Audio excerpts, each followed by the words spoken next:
আচ্ছা, আমরা এখন যে ব্যায়ামটা দেখাবো, এক্সারসাইজটা দেখাবো, ওটা হচ্ছে স্পন্ডোলাইটিসের এক্সারসাইজ। তো এর কোনো মেডিসিন হয় না। তো এই এক্সারসাইজগুলো যদি করা যায়, 3টে এক্সারসাইজ আমি দেখাবো।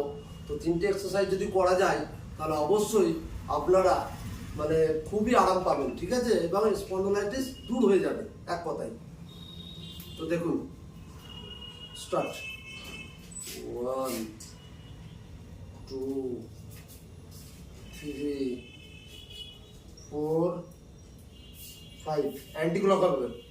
1 2 3 4 5। তো নেক্সট এবার করবো। নেক্সটটা বসতে হবে, বসে করতে হবে নেক্সটটা।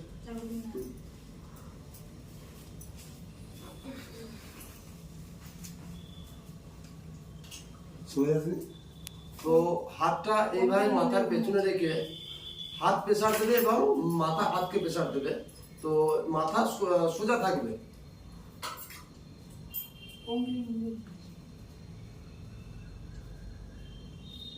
1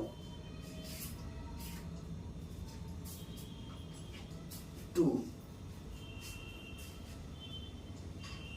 3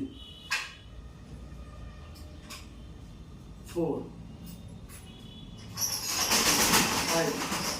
তো হার্ড এক্সারসাইজ হচ্ছে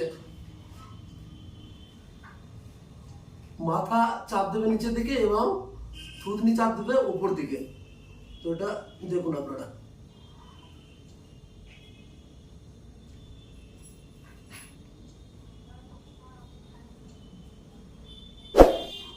এইভাবে যদি করেন স্পন্ডোলাইটিস দূর হবে। এবং ভালো ভালো যদি এক্সারসাইজ পেতে চান আমার চ্যানেলটাকে ফলো করুন।